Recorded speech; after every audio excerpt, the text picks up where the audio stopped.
Hello dear student, welcome to Vikas accountancy. Vikas accountancy या आपल्या YouTube चॅनलवर सर्वांचे स्वागत आहे.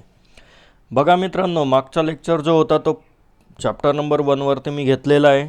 जवळपास 1 ते 1.5 तासाचा लेक्चर आहे. तो व्यवस्थित बघा, त्यानंतर हा लेक्चर बघा. ओके. तर आता आपलं अकाउंट म्हणजे काय, कॅल्क्युलेशन्स म्हणजे काय, हिशोब वगैरे जे ठेवतो ना आपण अकाउंटमध्ये, ते आता स्टार्ट होणार आहे. ओके. तर या ठिकाणी माझं इंट्रोडक्शन दिलेलं आहे. हा माझा अकाउंटन्सी क्लास आहे, विकास अकाउंटन्सी. आणि माझा विकास अकाउंटन्सी क्लास कुठे आहे? पुण्यात आहे. ओके. हा माझा कॉन्टॅक्ट नंबर दिलेला आहे. काही अडचण असेल तर बिंदास कॉल करा किंवा मॅसेज करा. जे काही नाही कळालं ते मला विचारू शकतात. क्लिअर इथपर्यंत? नंतर आता आपण स्टार्ट करणार आहोत चॅप्टर नंबर 2, पुस्तपालनाची द्विनोंद पद्धती आणि मूलतत्वे. यालाच इंग्लिशमध्ये म्हणतात meaning and fundamental of double entry book keeping system. Okay. Single entry जी होती ती भारतात यूज करतात, अजूनही यूज करतात बरेचसे दुकानदार. कारण की छोट्या दुकानदारांना असं मोठमोठे हे ठेवायला, अकाउंटंट ठेवायला परवडत नाही, कारण त्यांना पगार पाणी पण द्यायचा असतो. ओके. तर हे थोडंसं मोठं चॅप्टर आहे. यामध्ये आपल्याला कॅल्क्युलेशन्स वगैरे आता शिकायला सुरुवात करायची. तर इथनं तुमचं काय झालं, आता अकाउंटचं सर्व गोष्टी चालू झाल्या. सर्व आता कॅल्क्युलेशन्सवरती डिपेंड असेल, म्हणून मी आता पार्टप्रमाणे ते देत जाणार आहे. तर ह्याच्यावाले असे 2-4 पार्ट्स पडत जातील प्रत्येक चॅप्टरचे. एकदा जर व्यवस्थित लिंक लागली ना आपली, एकदाचे सर्व व्यवस्थित गोष्टी कळायला लागल्या तर नंतरून पार्ट्स पाडायची गरज नाही. ओके. बट आता तुम्हाला थोडे व्यवस्थित मी सेपरेट सर्व गोष्टी करून सनी व्यवस्थित ते देतो आहे. आता हे पण तुम्ही काय करायचं आहे, तुमच्या नोटबुकमध्ये व्यवस्थित लिहून घ्यायचं आहे. आलं का मित्रांनो लक्षात? ओके. तर हा आपला नवीन सिलेबसप्रमाणे हे बुक आहे, तुम्हाला PDF पण डाउनलोड करता येईल. चलो मग स्टार्ट करते. Chapter number 2. या ठिकाणी बघा, चॅप्टर नंबर 2 दिलेलं आहे. पुस्तपालनाची द्विनोंद पद्धती, अर्थ आणि मूलतत्वे. आता बघूया नेमकं काय म्हणतोय हा कोणाचा तरी फोटो लावलेला आहे, काहीतरी असेल ना त्याच्या मागे. ओके. चलो मग स्टार्ट करते. तुम्ही पण पुस्तक घेऊन बसायचं आहे आणि व्यवस्थित समजून घ्यायचं. कसं आहे बघा, अगोदर हे जे थिअरी दिलेली ही आपल्याला कळाल्याशिवाय तुम्हाला पुढचे जे अकाउंट जे म्हणतो ना आपण कॅल्क्युलेशन्स, ते कळणार नाही. आणि 11वीला मॅक्झिमम आपल्याला पहिले थिअरीवरती फोकस करायचा असतो, तरच ते अकाउंटिंगची जी लँग्वेज आहे ती आपल्याला कळायला लागते. ओके. चलो मग स्टार्ट करते. पुस्तपालनाच्या द्विनोंद पद्धतीचा अर्थ आणि व्याख्या बघूया या ठिकाणी. तर बघा मित्रांनो, व्यापारात घडणाऱ्या प्रत्येक आर्थिक व्यवहार लेखा पुस्तकात नोंदवण्याची द्विनोंद पद्धती ही एक शास्त्रशुद्ध पद्धत आहे. म्हणजे बघा, आत्ता पहिला चॅप्टरमध्ये आपण बघितलं, एक शास्त्रशुद्ध पद्धत असते आणि एक असंच आबडधोबड पद्धतीने लिहिण्याची एक पद्धत असते. बट शास्त्रशुद्ध पद्धत केल्यामुळे, म्हणजेच द्विनोंद पद्धतीचा वापर केल्यामुळे तुम्हाला सर्व गोष्टींचं काय कळत असतं, बिझनेसबद्दल सर्व गोष्टींचं कळत असतं की आपल्याकडे संपत्ती किती, देयता किती. ओके. म्हणजे आपल्यावर कर्ज किती, काय किती, हे सर्व गोष्टी कळत असतात. चला मग स्टार्ट करू. अजून काय म्हणतोय पुढे. पुस्तपालनाची द्विनोंद पद्धतीचा शोध 10 नोव्हेंबर 1494 रोजी इटालियन व्यापारी, कोण आहे हा इटालियन व्यापारी. हा जो फोटो दिसतोय मित्रांनो, हा इटालियन व्यापारी आहे. तुम्हाला एका मार्कासाठी क्वेश्चन विचारू शकतात की द्विनोंद पद्धतीचा शोध कोणी लावला किंवा कधी लागला किंवा तो व्यक्ती कुठला होता. तर लुका डी बर्गो पॅसिओली यांनी लावला. म्हणून 10 नोव्हेंबर 1494 दिवसाला आंतरराष्ट्रीय लेखांकन दिवस म्हणून ओळखलं जातं. आलं का लक्षात? म्हणजे प्रत्येक गोष्टीचा काहीतरी इतिहास असतो, हे लक्षात ठेवा. तर हा 1 मार्काचा क्वेश्चन तुम्हाला इथे मिळून गेला. म्हणून पुढे काय म्हणतो, व्यापारात घडणाऱ्या प्रत्येक व्यवहाराचा 2 खात्यावर प्रभाव पडतो. बरोबर आहे ना? कुठलाही तुम्ही व्यवहार केला तर याच्यावाले किती प्रभाव पडतात? 2. बरोबर ना? आता सपोज मला मोबाईल घ्यायचा आहे. काय घ्यायचं आहे मला? मोबाईल. तर मी काय करेल, याच्याकडनं मोबाईल घेईल. हा काय आपला बिझनेस आहे. मी इकडनं काय आणला? मोबाईल. मग दुसरी गोष्ट काय होईल, मग इकडनं मी कॅश देईल. म्हणजे काय देईल त्याला? पैसा देईल. बरोबर ना? इकडनं कॅश जाईल आणि इकडनं काय येईल? मोबाईल येईल. आलं का लक्षात? हा काय आला आपल्याकडे? मोबाईल आला. क्लिअर इथपर्यंत? अशा पद्धतीने 2 व्यवहार, 2 परिणाम, प्रभाव पडत असतात. या पद्धतीचा मूळ आधार आहे, प्रत्येक व्यापारी व्यवहारात 2 पक्ष प्रभावित होतात. एक पक्ष फायदा, लाभ म्हणजे काय, घेतो तर दुसरा पक्ष फायदा लाभ देत असतो, बरोबर आहे ना. एक पक्ष काय करतो, फायदा किंवा लाभ, फायदा म्हणजेच का लाभ, आलं का लक्षात. फायदा म्हणजे प्रॉफिट होणे आपल्याला. 100 रुपयाची वस्तू मी घेतली आणि विकली ती 110ला, म्हणजे 10 रुपये काय झाला मला प्रॉफिट झाला. ओके, एक जण काय करतो फायदा घेतो आणि एक जण काय करतो फायदा देतो. म्हणजे एक लक्षात ठेवा, मी जर वस्तू विकली तर मला काय होतो हे फायदा, मला कोणीतरी फायदा करूनच देत आहे ना. अशा पद्धतीने ह्या गोष्टी चालत असतात. चलो मग पुढे काय म्हणतोय ते आता एक एक एक एक एक एक बघूत. एखाद्या व्यवहारात काही येत असेल तर तेच दुसऱ्या व्यवसायातून जात असते, बरोबर आहे ना. किती सोपं आहे एकदम आपलं व्यवहारातलं आहे. आता मला सांगा, तुमचं काय आहे, किराणा दुकान आहे, सपोज तुमचं काय आहे किराण्याचं शॉप आहे. तर आता बघा इथे काय म्हणतो, एखाद्या व्यवहारात काही येत असेल तर तेच दुसऱ्या व्यवसायातून जात असते, बरोबर आहे. आता तुमच्याकडे एखादा कस्टमर आला, ए बाबा मला दे रे काहीतरी, काय दे, साखर दे चल, किंवा तेल दे. काय करणार मग तुम्ही याला, काय देणार, तेल किंवा साखर, बरोबर. हे बघा याच्याकडे ती वस्तू आली आणि इथून काय झाली ती कमी झाली, म्हणजे तुमच्या व्यवसायातनं काय झाली ती कमी झाली, आलं लक्षात. आर्थिक व्यवहारात दोन प्रभाव होत असतात, त्यापैकी एक खाते विकलन म्हणजेच काय नावे, तर दुसरे खाते काय करावे लागतं आहे समाकलन म्हणजेच काय जमा. आता फक्त तुम्ही नावे आणि जमा लक्षात ठेवायचे, बाकीचं विकलन समाकलन हे लक्षात ठेवायची गरज नाही. या पद्धतीला पुस्तकाची द्विनोंद दुहेरी पद्धती असे म्हणतात. हीच काय झाली आपली डेफिनेशन, आलं का लक्षात. ही तुम्ही काय करायची तुमच्या वहीमध्ये लिहून घ्यायची एवढी, आलं का लक्षात. आणि हे एवढं एका मार्कासाठी जे दिलेलं आहे तेवढं पण तुम्ही 2-2 शॉर्टमध्ये लिहू शकतात. ओके, जे महत्त्वाचं आहे ते लिहावंच लागेल मित्रांनो. क्लिअर. चलो मग नेक्स्ट बढ़ते हे. आधुनिक संकल्पनेनुसार प्रत्येक व्यावसायिक व्यवहार हा संपत्ती देयता भांडवल. आता बघा आधुनिक संकल्पनेनुसार संपत्ती म्हणजे काय, तुमच्याजवळ मोबाईल आहे, तुमच्याच खिशात कॅश आहे, तुमच्याकडं मोठी बिल्डिंग आहे किंवा छोटंसं घर आहे किंवा तुमचं ॲसेट, म्हणजे संपत्ती म्हणजे काय, तुम्हाला जे पण काही विकून पैसा मिळतो त्याला संपत्ती म्हणतात. ओके, आलं का लक्षात. मग कोणाची बिल्डिंग असेल, कोणाचं घर असेल, कोणाची जमीन असेल, कोणाची शेती असेल, कोणाकडे बिझनेस टाकलेला असेल तर त्या बिझनेसमध्ये जो पण काही माल दिसतो तो काय असतो, आपली संपत्ती असतो. देयता म्हणजे काय, आपल्यावर किती कर्ज आहे, म्हणजे काय काय कर्ज होऊ शकतं, आपण बँकेकडनं लोन घेतलेलं असेल किंवा कोणाकडनं तरी उधार आणलेला असेल माल, त्याला तो द्यावा लागेल. ओके, भांडवल म्हणजे काय, बिझनेसमध्ये आपण किती पैसा टाकला ते. ओके, आता बिझनेसमध्ये आपण सुरुवातीला काय देतो, पैसा देतो म्हणजेच भांडवल देतो. खर्च, आता बिझनेस म्हटलं म्हणजे काही ना काही खर्च लागतच असतो. जसे लाईट बिल झालं तुमचं, किंवा तुम्ही तिथे कामाला ठेवलेलं असतील त्यांचा पगार द्यावा लागतो, किंवा शॉप जर भाड्याने घेतलं असेल तर ते पण ते काय झालं तुमचा खर्च, आणि उत्पन्नाशी संबंधित असतो, बरोबर आहे ना. संपत्ती आणि खर्चात वाढ झाली तर नावे करा. बघा या ठिकाणी खूप महत्त्वाचं आहे, संपत्ती आणि खर्चात वाढ झाली म्हणजे काय, तुमची काय वाढली संपत्ती, बरोबर. आता सपोज मी काय केलं, 5 लाखाला मी जागा घेतली, क्लिअर आहे. 5 लाखाला मी एखादी जागा घेतली, की जाऊ द्या एखादी वस्तू घेतली, तर तिचीवाली काय झाली किंमत इन्क्रीज झाली, तर ह्या अशा गोष्टीला काय करायचं, नावे करायचं, असं त्यांचं म्हणणं आहे. आता नावे काय काय, संपत्ती वाढली आणि काय दुसरं खर्च.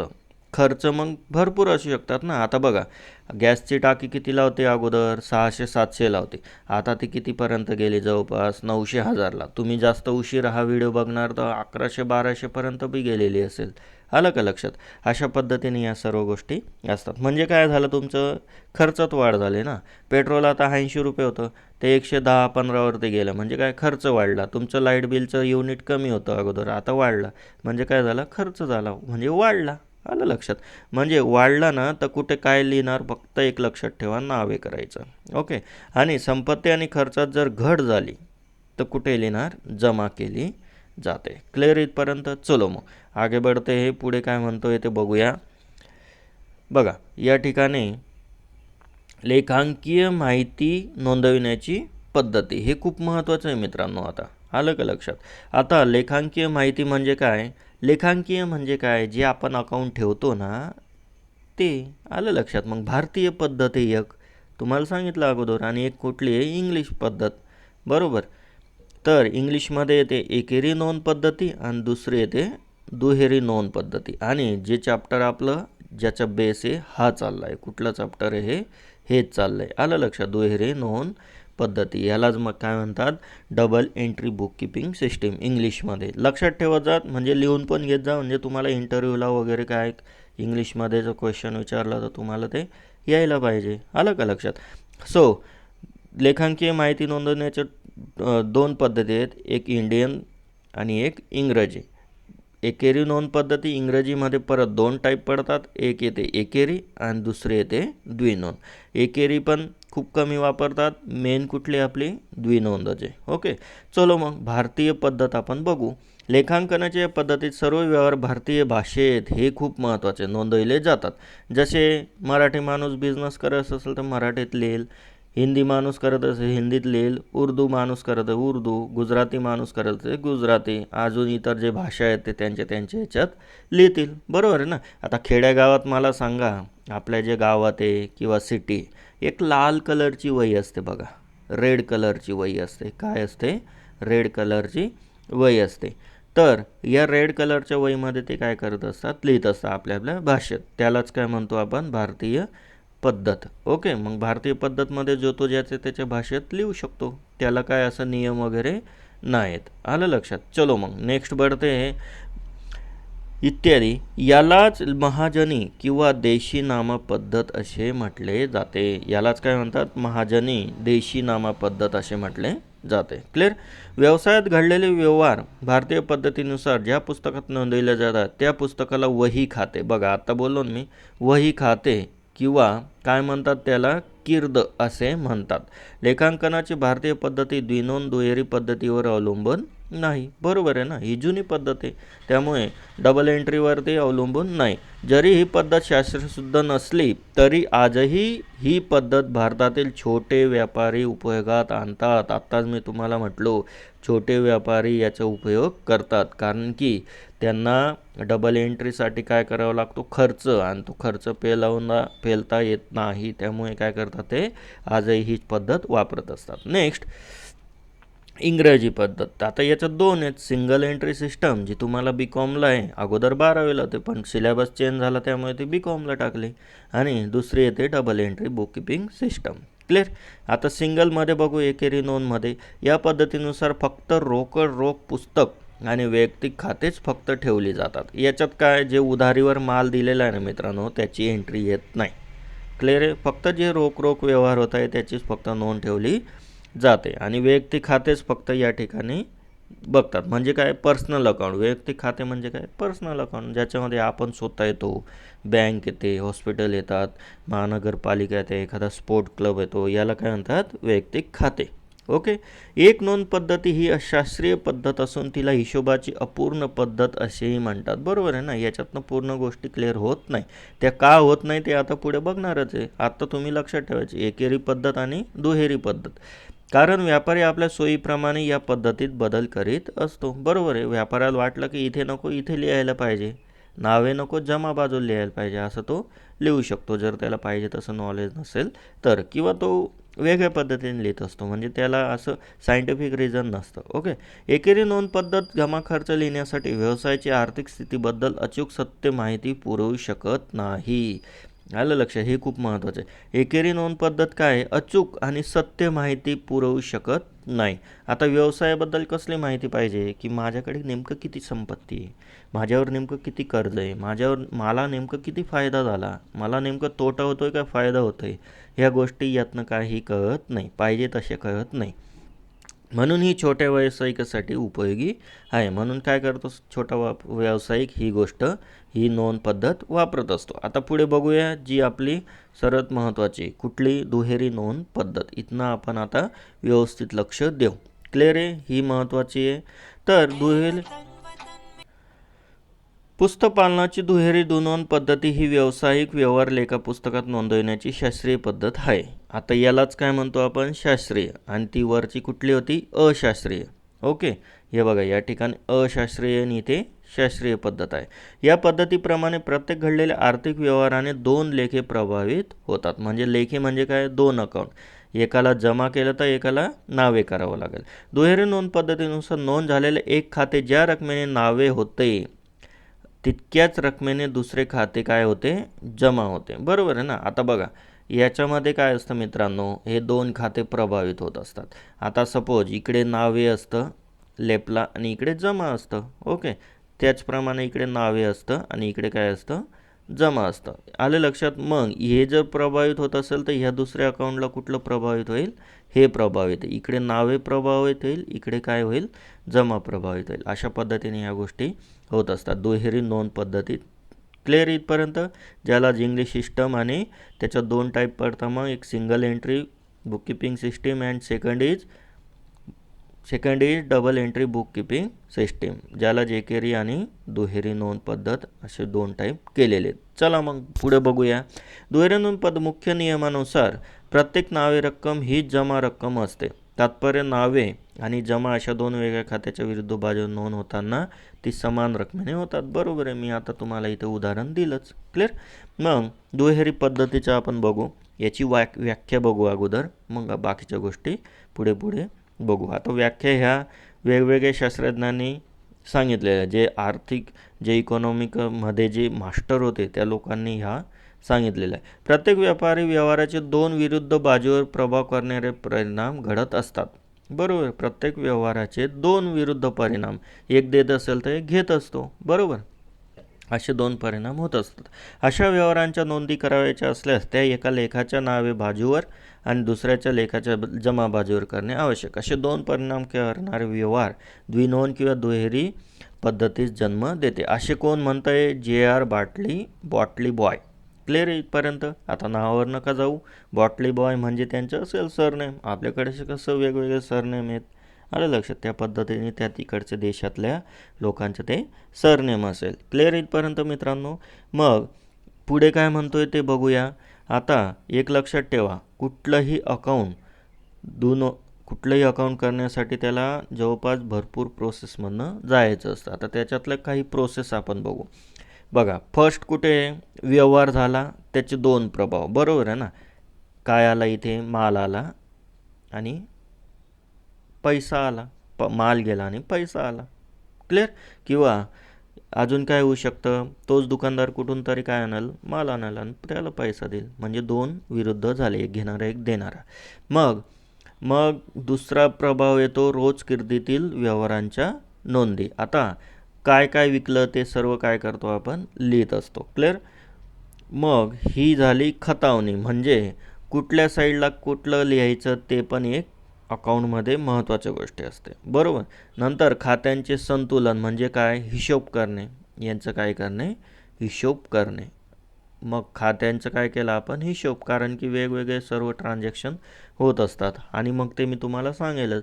मग तेरीज पत्रक तयार करणे. हे तेरीज पत्रक पण काय आहे ते आपण आता बघूया, जे अंतिम खातीमध्ये येणारच आहे. आणि अंतिम लेखीमध्ये आपण काय करतो ते सांगत असतो. आता अंतिम लेखीमध्ये जवळपास 3 खाते येत असतात. किती खाते, 3 खाते. एक येत असतं व्यापार खाते, एक असते नफा तोटा खाते.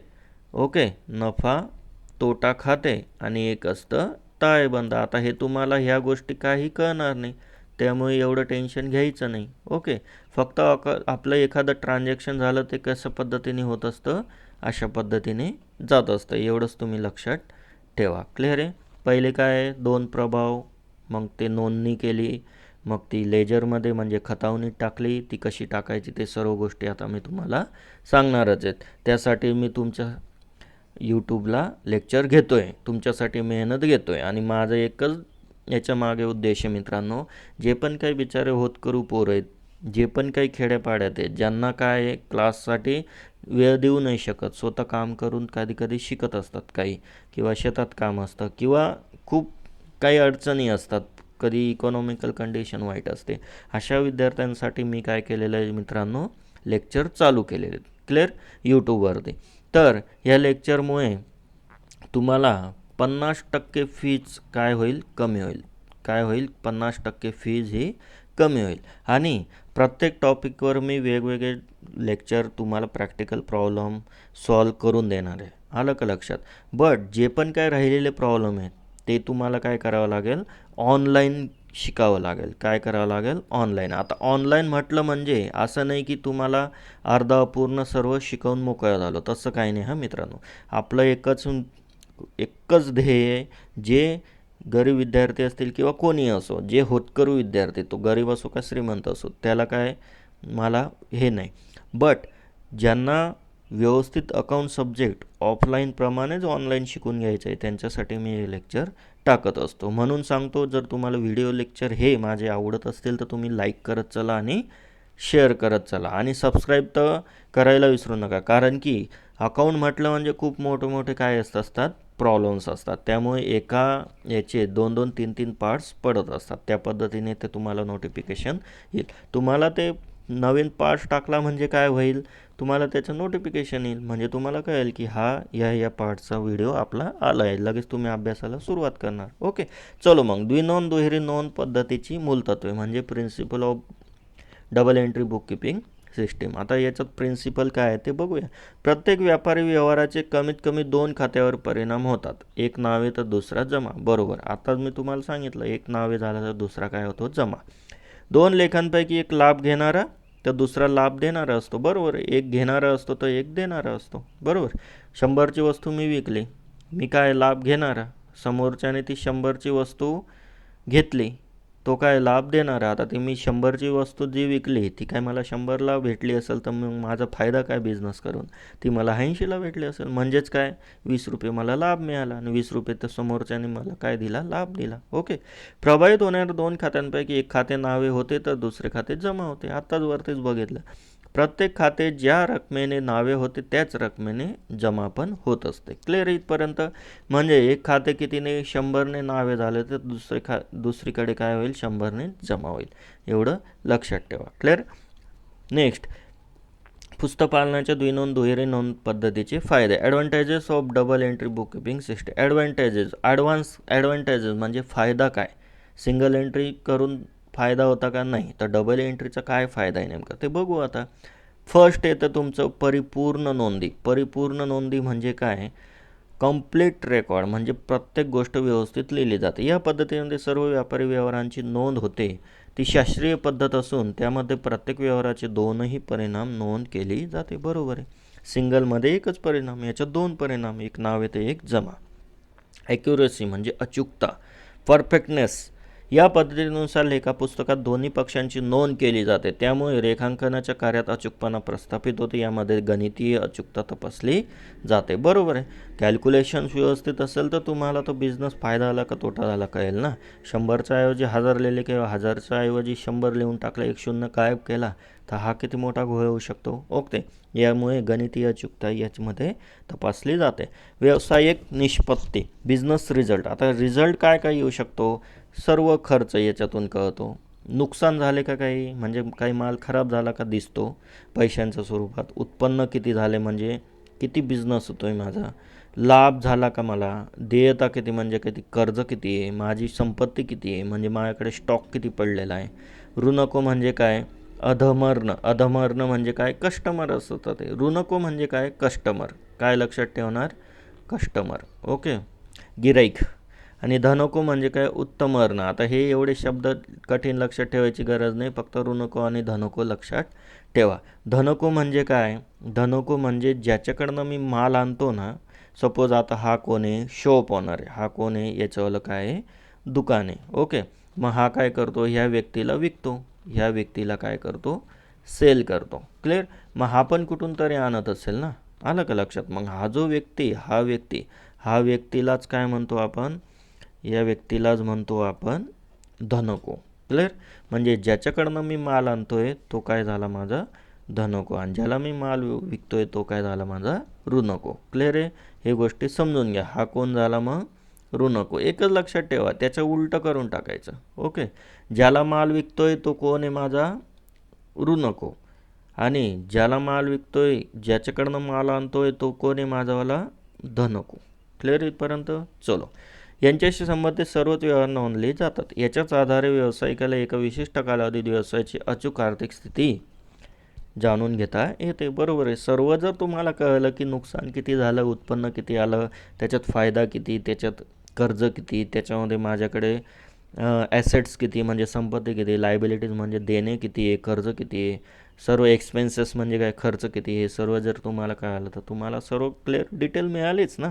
यामुळे काय असतात, डबल एंट्री बुक किपिंग म्हणजे द्विनोंद पद्धत वापरली जाते. Next, common acceptance. आता सार्वत्रिक व व्यापक मान्यता असलेल्या लेखा मूलतत्वांचे पालन केले जात असल्यामुळे या पद्धतीनुसार लिहिलेल्या व्यावसायिक नोंदीवर वित्तीय संस्था, शासकीय अधिकारी इत्यादींची मान्यता आहे. यालाच खरं मान्यता दिलेली आहे. जे वित्तीय संस्था म्हणजे मला जर कर्जाची गरज असेल बँकेकडनं, तर मी ह्या द्विनोंद पद्धतीचा वापर करून जर मी केलेलं असेल बुककीपिंग, म्हणजेच काय सर्व नोंदी केलेल्या असतील, तर तो काय करतो, सर्व गोष्टी लगेच त्याला कळतात की नाही बाबा याच्याकडे चांगली संपत्ती आहे, तर हा काय करू शकतो, कर्ज फेडू शकतो, म्हणजे याला कर्ज द्यायला काही हरकत नाही. चलो नेक्स्ट, लेखांकनाची परंपरागत पद्धत म्हणजे कन्व्हेन्शनल अकाउंटिंग. परंपरागत लेखांकन पद्धत व्यावहारिकतेवर आधारलेली आहे. सर्वसामान्य मान्यतेवर आधारित नियमांनुसार लेखांकन करणे म्हणजे परंपरागत लेखांकन पद्धत होय. तसेच यामध्ये लेखांकनाच्या संकल्पना व संकेताबाबत स्पष्टता नाही. बरोबर आहे. लेखांकन आता परंपरागत म्हणजे काय, जुनी पद्धत, भारतीय पद्धत जी म्हणतो, त्याच्यामध्ये काय होय, स्पष्टता येत नाही, कुठल्याच गोष्टीची स्पष्टता होत नाही. कुठली स्पष्टता, ह्या गोष्टींची, हे जे तुम्हाला लिहून दिलं ना, ह्या गोष्टींची स्पष्टता होत नाही.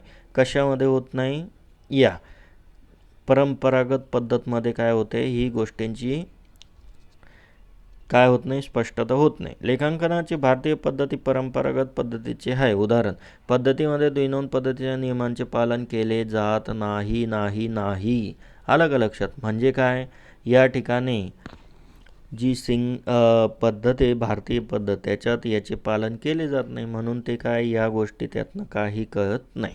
लेखांकनाची ही पद्धत अपूर्ण म्हणून ओळखली जाते. बरोबर ना, ही पद्धत काय मग आपली अपूर्ण म्हणून ओळखली जाते.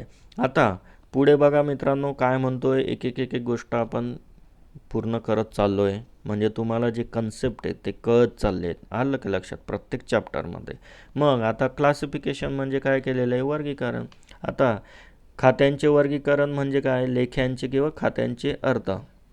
Classification of account, meaning of account. आता अर्थ बघून घेऊ अगोदर, काय म्हणतोय तो.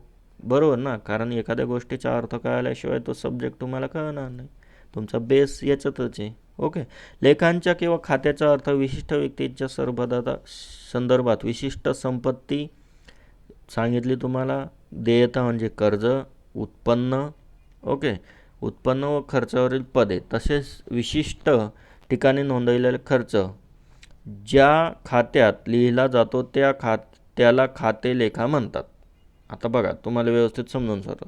लेख्यांच्या खात्याचा अर्थ विशिष्ट व्यक्तींच्या संदर्भात विशिष्ट संपत्ती, देयता, विशिष्ट उत्पन्न, खर्चावरील पदे, तसेच विशिष्ट ठिकाणी नोंदवलेला खर्च ज्या खात्यात लिहिला जातो त्याला खाते किंवा लेखा म्हणतात.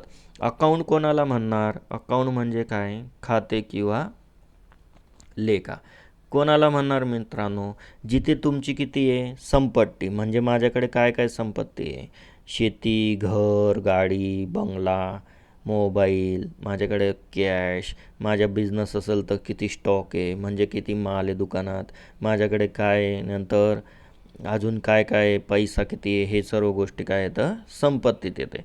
नंतर देयता, मी जर बिझनेस हा चालू केला आणि काय केलं, बँकेकडनं लोन घेतलं, बँक लोन झालं, ओके, नंतर कोणाकडनं उधारीवर माल आणला, तो आला, अशा सर्व गोष्टी काय झाल्या माझ्या देयता. नंतर विशिष्ट उत्पन्न, आता उत्पन्नामध्ये सर्वच येतं, माल विकला म्हणजे उत्पन्न आलं, किंवा इतर गोष्टी, डिव्हिडंड मिळतो जर मी शेअर मार्केटमध्ये पैसा गुंतवलेला असेल, किंवा बँकेत जर मी पैसा ठेवलेला असेल तर त्याचं व्याज येतं. ओके. नंतर खर्च, खर्च काय काय होऊ शकतो, मग सर्व शॉपचं रेंट असू शकतं, किंवा रिनोव्हेशन, किंवा नुकसान होत असते कधी भरपूर खर्च ह्या येत असतात. ह्या सर्व काय केलेलं असतं, नोंदविलेलं असतं, सर्व काय असतं नोंदविलेलं, त्यालाच काय म्हणतो आपण, खाते म्हणत असतो. दिवसेंदिवस व्यापारात होणाऱ्या व्यवहारांची संख्या वाढत असून ही संख्या अनेक लेख्यांना प्रभावित करते. काही विशिष्ट कालावधीत तर व्यावसायिकाला खालील माहिती शोधण्यासाठी खात्यांचे लेखांकन संतुलन करणे अनिवार्य असते. जसे माझ्याकडे आता किती भांडवल आहे, म्हणजे माझ्या बिझनेसमध्ये किती पैसा पडू नये, ओके. नंतर एकूण देयता म्हणजे माझ्यावर किती देणं बाकी आहे, म्हणजे माझ्यावर किती कर्ज आहे. नंतर माझ्याकडे किती संपत्ती आहे, एकूण उत्पन्न आणि खर्च किती झाला, हे सर्व काय करता येतं आपल्याला अकाउंटमधनं कळतं. कुठं कळतं, अकाउंटमधून कळत असतं. बाकी दुसऱ्या गोष्टीमधनं कळता येत नाही. जी आपली रेग्युलर प्रोसेस आहे त्यातमध्ये काहीही कळत नाही. आलं का लक्षात. म्हणून अकाउंट खूप महत्त्वाचं आहे. आणि तुमच्या लाईफमध्ये पण तुम्ही अकाउंट जर ठेवलं ना तर तुम्हाला कळेल की आपली प्रगती होते का नाही. नुसतं कामाला जात आहे, येत आहे, पैसा किती आला, किती खर्च केला, यात काही अर्थ नाही मित्रांनो. तशी जीवन जगून काही उपयोग नाही. काय असतं माहिती आहे का, प्रत्येक गोष्टीचं काय असतं, एक कॅल्क्युलेशन ठेवायला पाहिजे. त्या पद्धतीने तुम्ही जीवन जगलात ना तर तुम्ही आपोआप श्रीमंत होत जाणार. आलं का लक्षात. तुमची परिस्थिती आपोआप सुधरत जाते. म्हणजे तुम्हाला कळतं की येणारा पैसा किती आणि जाणारा किती.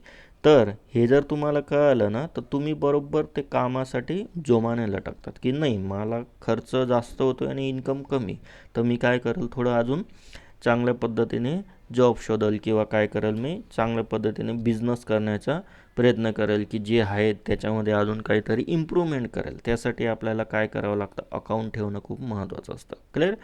मग पुढे बघूया काय म्हणतोय तो. लेख्यांची खात्यांची व्याख्या, डेफिनेशन ऑफ अकाउंट. आता खाते म्हणजे एका व्यक्तीवर एका प्रकारच्या संपत्तीवर किंवा एका प्रकारचा लाभ किंवा हानीवर प्रभाव करण्याच्या व्यवहारांच्या सारांश रूपाने केलेली नोंद. आता खाते म्हणजे काय, एका व्यक्तीवर एका प्रकारच्या संपत्तीवर किंवा एका प्रकारचा लाभ म्हणजे काय उत्पन्न किंवा हानी, लाभ म्हणजे काय फायदा आणि हानी म्हणजे काय नुकसान, प्रभाव करणाऱ्या व्यवहारांच्या सारांश रूपाने केलेली नोंद होय. तर हे तुम्ही काय करायचं, तुमच्या वहीमध्ये लिहून घ्यायचं. सपोज बिझनेस आहे, याच्यात मला काय करता येईल, आता एखाद्या व्यक्तीचा किंवा भरपूर सारे पार्टनर मिळून बिझनेस टाकतात. मग संपत्तीवर किंवा उत्पन्न, नफ्यावर किंवा नुकसान काय झाले, हे सर्व काय करायला जातं, यामध्ये नोंदी केल्या जातात. या ठिकाणी आपण बघितलंच, सर्व गोष्टी कळत असतात आणि सर्व नोंदी करतो. ओके. तर हे कोण म्हणतं आहे, बाटली बॉय म्हणतात, GR बाटली बॉय. खाते म्हणजे विशिष्ट वस्तू किंवा व्यक्तींच्या घडलेल्या सर्व व्यवहारांच्या सारांश रूपाने लेखा पुस्तकात केलेली नोंद. हे कोण म्हणतं आहे, RN कार्टर. ह्या अशा पद्धतीने हे सर्व शास्त्रज्ञ त्यांच्या पद्धतीने डेफिनेशन तुमच्यासमोर मांडलेली. आणि ही डेफिनेशन तुम्ही थोडीशी बघायची, पाठ करायची, म्हणजे कसं तुम्हाला कळेल. ओके. नाही लिहिलं तरी चालेल, पुस्तकात तर आहेच, नो प्रॉब्लेम. चला मग पुढे बघू आता खात्यांचे वर्गीकरण. आणि हे खूप महत्त्वाचं आहे. खात्यांचे वर्गीकरण म्हणजे हे तुम्हाला तुमच्या नोटबुकमध्ये लिहायचं. इथे मी स्टार केलेलं आहे. तुम्ही काय करायचं, तुमच्या नोटबुकमध्ये म्हणजे वहीमध्ये लिहायचे. आता खात्यांचे वर्गीकरण, वैयक्तिक म्हणजे काय, स्वतःचे खाते. आणि अवैयक्तिक म्हणजे काय, वैयक्तिक म्हणजे काय, व्यक्ती त्यात. आलं का लक्ष. व्यक्ती किंवा व्यक्तींनी एखादा समूह टाकला असेल, आलं लक्षात, त्यात सर्व वैयक्तिक खात्यात येतील. आणि अवैयक्तिकमध्ये मग तुम्हाला सांगेलच. आता वैयक्तिकमध्ये कोण येतं, नैसर्गिक वैयक्तिक खाते. नैसर्गिक म्हणजे काय, आपण सर्व माणसे, बाया. ओके. जेंट्स माणसे आणि कोण, माणसे आणि कोण लेडीज. आलं का लक्षात. ओके. आणि कोण लेडीज, माणसे आणि लेडीज. हे नैसर्गिकमध्ये म्हणजे सुनीता येईल, अशोक येईल, विकास येईल, रमन येईल, आशा येईल, कविता येईल. आलं का लक्ष. अशा पद्धतीने हे सर्व आहेत. क्लिअर इथपर्यंत. मच्छिंद्र येईल. त्यानंतर काय येईल, लेडीजचे सर्व, जेंट्सचे सर्व आले. क्लिअर आहे. मग हे तुम्ही लिहायचं आहे. नेक्स्ट, आता लक्षात ठेवायची सोपी पद्धत मी सांगतोय तुम्हाला. आलं का लक्षात. पर्सनली घेऊ नका. मी ज्यांचे नावं सांगितले त्यांनी पर्सनली घेऊ नये, कारण की तुमच्यासारखे व्यक्ती भरपूर आहेत दुनियात. मी तुम्हालाच बोललो असं त्याचा अर्थ काढू नये. ओके. चला, हा झाला एक थोडासा गमतीचा भाग. मग व्यक्तीमध्ये काय येतं, नैसर्गिक झालं.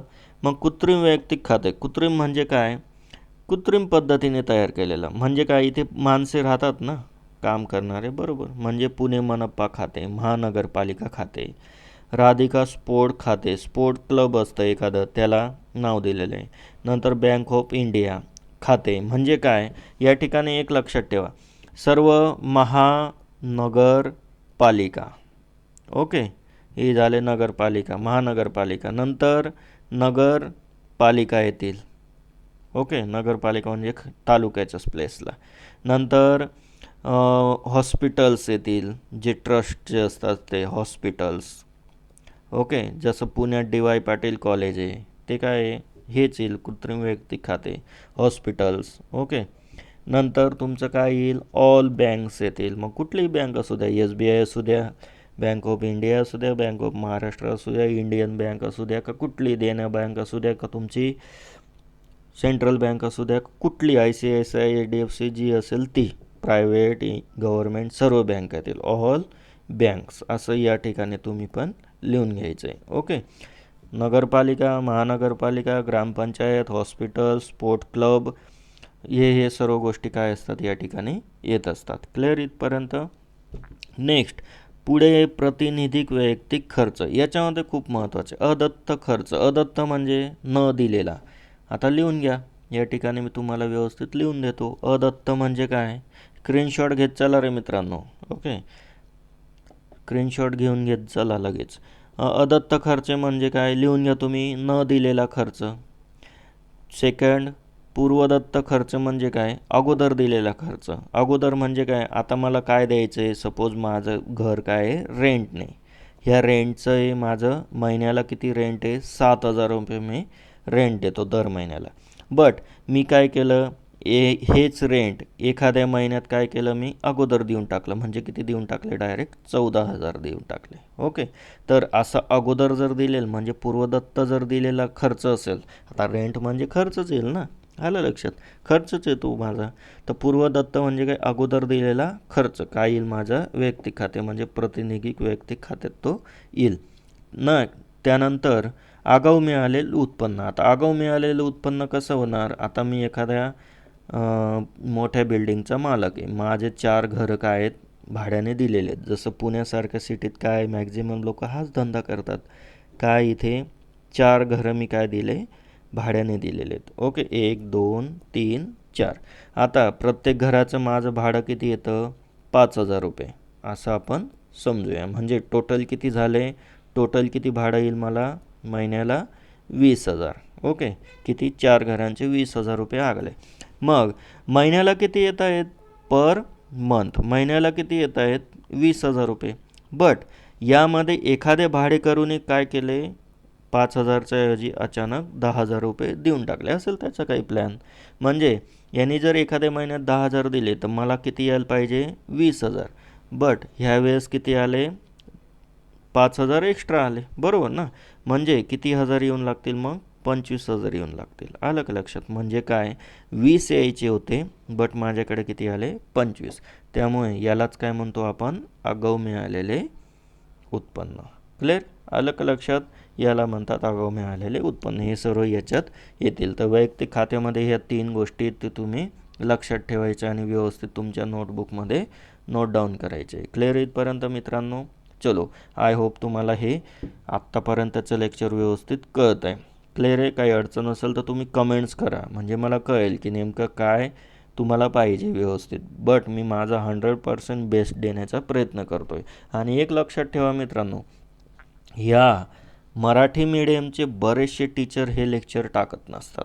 का नाही टाकत असतात, कारण की त्यांना काय वाटतं की मराठी मीडियमला शिकवण्याची जास्त गरज नाही. 1-2 टीचर सोडले तर इतर कोणीही ह्या गोष्टी सांगत नसतं. बट माझं एकच म्हणणं आहे, कुठलाही मुलगा असतो, आज मराठी मुलगा मागे नको पडायला. बस तो हे अकाउंट व्यवस्थित शिकून पुढे अकाउंटंट व्हायला पाहिजे, हेच माझं टार्गेट आहे.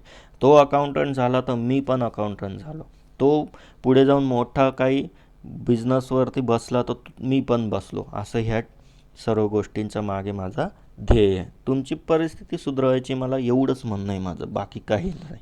आलं लक्षात. चलो मग आता पुढे हे झालं वैयक्तिक खाते. पुढे बघूया अवैयक्तिक खाते.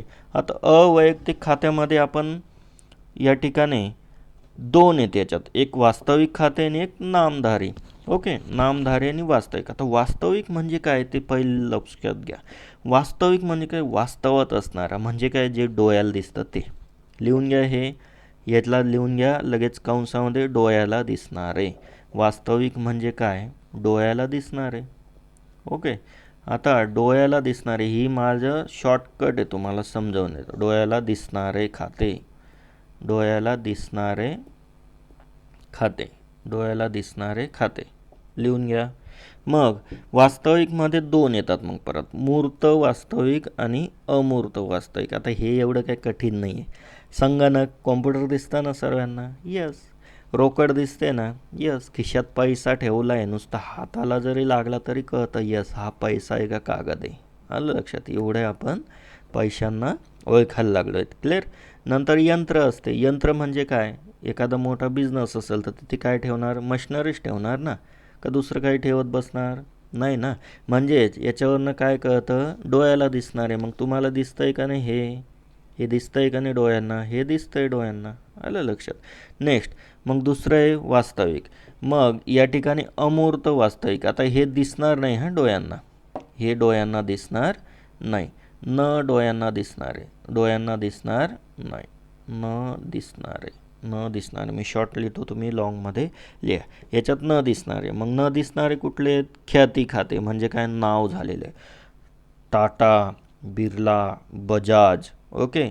काही दिवसात माझंही नाव होईल, विकास अकाउंटन्सी. ही काय झालं, माझी नावलौकिक म्हणजे काय, नाव झालेलं म्हणजे ख्याती झालेली. म्हणजे जसं इतर मोठमोठे लोक असतात त्यांची पण नावच होतात, चांगले काम केले तर नाव होतात. आलं लक्षात. क्लिअर.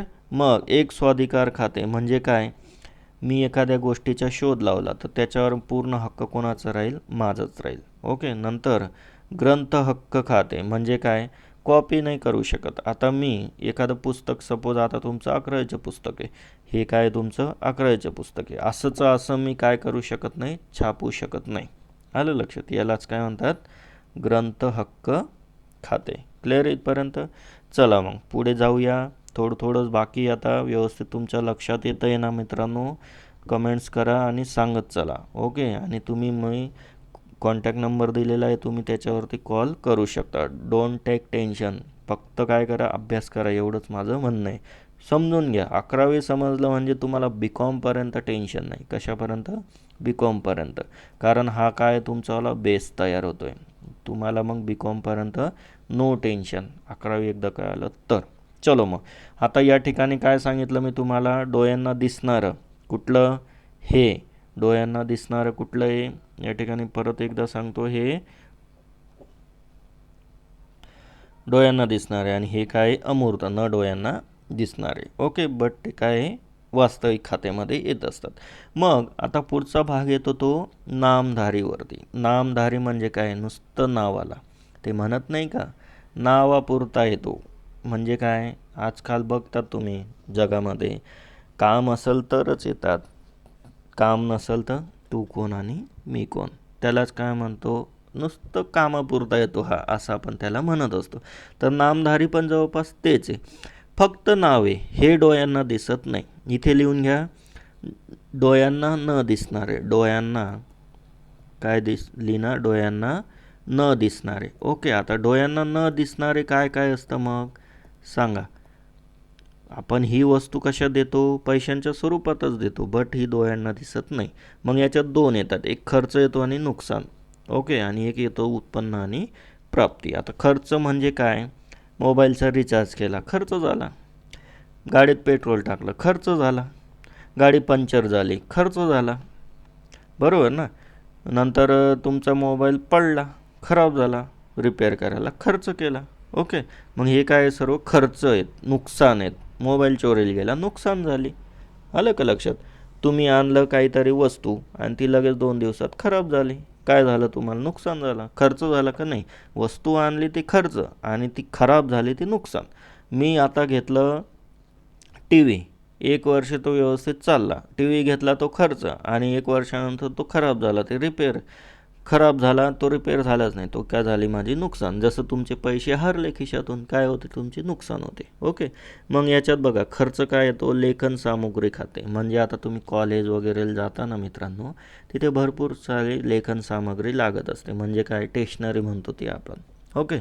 नंतर खरेदी, आत्ताच तुम्हाला बोललो, कुठलीही वस्तू खरेदी केली तर काय असतं ती खर्च असतो. नंतर जाहिरात. जाहिरात म्हणजे काय, टी व्हीमध्ये किंवा होर्डिंग्स लावलेले असतात ते बघतो ना आपण, पेपरात असते, असं भरपूर ठिकाणी काय दिलेले असते, जाहिरात दिलेली असते. ओके. चला मग डोळ्यांना न दिसणारे कळाले. मग लेखन सामुग्री खाते हे डोळ्यांना दिसत नाही, बट लेखन सामुग्री काय करतो आपण, कशाने आणतो, पैशाने, म्हणजे काय आणतो, कॅशने. खरेदी, काही वस्तू काय करतो, खरेदी करतो, बट कशाने खरेदी करतो, कॅशने. आणि जाहिरात पण कशाने देतो, कॅशने. बट कॅश ही आपल्याला माहिती आहे, कॅश ही पैसा ही वेगळी पद्धत आहे, आणि जाहिरात असं काही वेगळी काहीतरी वस्तू देतो का आपण जाहिरातीसाठी, नाही, पैसेच देतो ना, तर तो जाहिरात तयार करतो ना. खरेदी, एखादी वस्तू मी खरेदी केली, ती कशात स्वरूपात, कॅश द्यावी लागते, तेव्हाच ती आपण खरेदी करतो. का बाबा चला मी मोबाईल घ्यायला गेलो आणि हे घे, कॅशच्या ऐवजी आपण वेगळीच गोष्ट दिली, चालेल का, नाही. तर हे काय म्हणतात याला मित्रांनो, नॉमिनल खाते. म्हणजे काय, नामधारी खाते. याला इंग्लिशमध्ये म्हणतात नॉमिनल अकाउंट. नॉमिनल अकाउंट लिहून घ्यायला लागेल, तर नॉमिनल अकाउंट. क्लिअर. मग त्याच्यात दुसरं आहे उत्पन्न व प्राप्ती. उत्पन्न म्हणजे काय, येणारं. प्राप्ती म्हणजे काय, नफा. आलं लक्षात. मग व्याज, आता मी जर बँकेत पैसा ठेवलेला असेल, कुठे, बँकेत. बँकेत मी काय करेल, पैसा ठेवेल, मनी. मनी म्हणजे काय, पैसा. मी बँकेत पैसा ठेवला, मग तो काय करतो, मला इंटरेस्ट देतो. काय देतो, इंटरेस्ट. म्हणजे काय देतो, व्याज देतो. यालाच काय म्हणतो, प्राप्त व्याज. ओके. आणि तुम्ही कोणाकडनं जर पैसा घेतलेला असेल तर काय द्यावं लागतं, त्याला इंटरेस्ट द्यावा लागतो. ओके. तो काय झाला, तुमचा खर्च. क्लिअर. प्राप्त कसर म्हणजे काय, कसर म्हणजे काय, प्राप्त कसर. बघा, लक्ष द्या, व्याज, प्राप्त व्याज झालं. कसर पण काय, एक कमिशन सारखं आहे. आलं लक्षात. याला पण उत्पन्न किंवा प्राप्ती. आणि विक्री खाते, आपण तुम्ही एखादी गोष्ट विकली तर काय होईल, तुम्हाला फायदा होईल ना, उत्पन्न येईल ना. सपोज आता काय, कसली दुकान आपली, स्टील विकायची, म्हणजे काय, मोठमोठ्या सिमेंटच्या गोण्या, लोखंड विकायची दुकाने. मग तुम्ही काय करणार, विक्री करणार, आणि तुम्हाला काय येईल, पैसा येईल. मग त्यातनं तुम्हाला काय मिळेल, उत्पन्न आणि प्राप्ती मिळेल. आलं लक्षात. अशा पद्धतीने या सर्व गोष्टी असतात मित्रांनो. तर हे सर्व तुम्ही काय करायचं आहे, लक्षात ठेवायचं आहे. चलो मग पुढे जाऊया. आता सर्वात महत्त्वाचं म्हणजे जे आपण आत्तापर्यंत शिकलो आहे ते जर तुम्हाला व्यवस्थित कळालं असेल तर हा व्हिडिओ काय करा, तुम्ही फॉरवर्ड करा किंवा सबस्क्राईब करा, म्हणजे तुम्हाला ते कळेल. आणि फॉरवर्ड पण करत चला तुमच्या मित्रमैत्रिणींना, कारण आजकाल सर्वांकडे स्मार्ट मोबाईल आहे. क्लिअर. चला मग पुढे काय म्हणतो, लेखांचे उदाहरण विवेचन खालीप्रमाणे करता येईल. वैयक्तिक लेखे, पर्सनल अकाउंट. ओके. आत्ता जे तुम्हाला सांगितलं ना ते फक्त याच्यामध्ये सर्व दिलेलं आहे. आता मी थोडक्यात तुम्हाला वाचतो, तुम्हाला एक्सप्लेनेशन तर केलेलं आहे.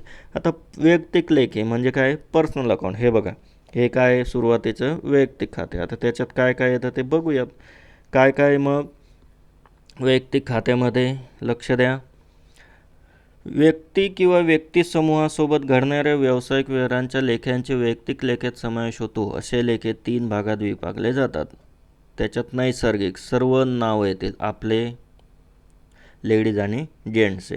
कृत्रिममध्ये काय काय येतील, संघटना, संस्था, क्लब सर्व येतील. जसे एक्झाम्पल महाराष्ट्र बँक, कंपनी आले, सर्व थिएटर्स आले. ओके. सर्व थिएटर्स आणि इतर गोष्टी मी तुम्हाला सांगितलं. नंतर रिप्रेझेंटेटिव्हमध्ये काय येतं, भाडे अदत्त म्हणजे द्यायचे बाकी, आगाऊ म्हणजे अगोदर.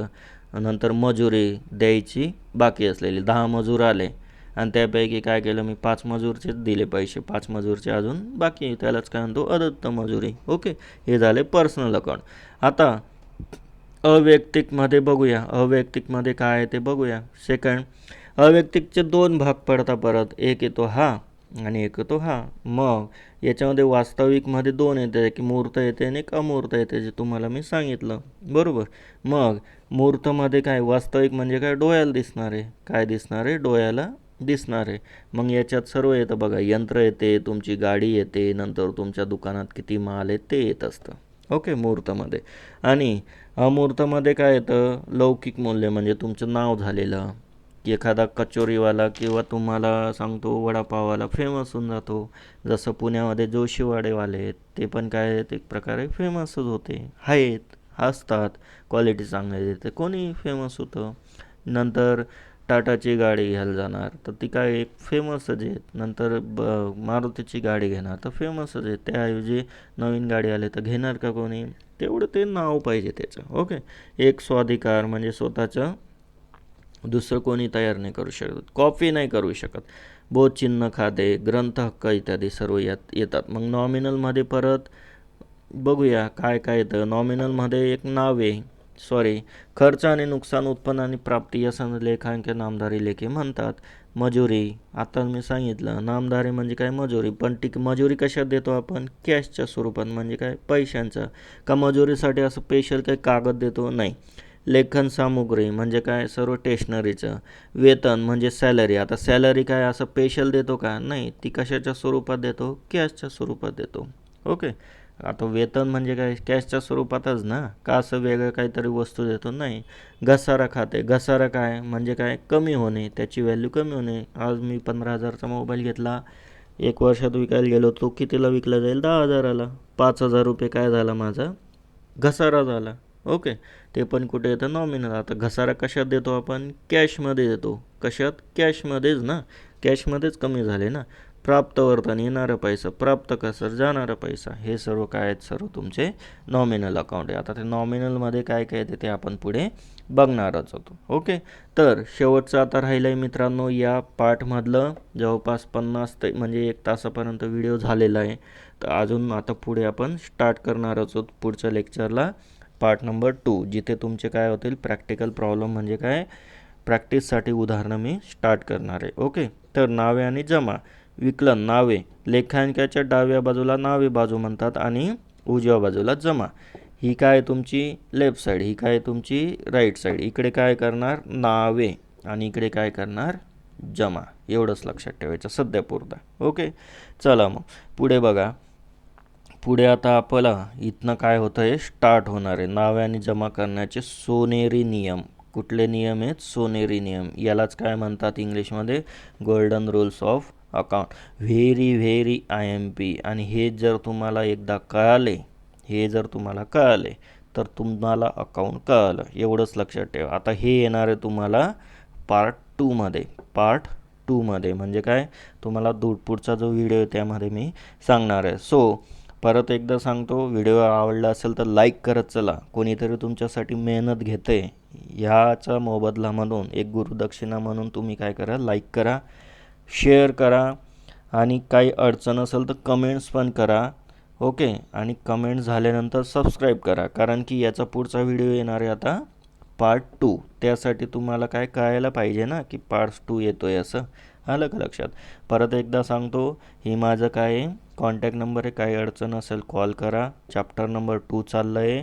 पुस्तकपालनाचं आपण काय केलं? बेसिक सर्व बघितलं, सर्व बेसिक ह्या गोष्टी बघितल्या. ओके, तर अशा पद्धतीने सर्व आपला अकाउंटसाठी एक लेक्चर मी आता सुरुवात केलेली.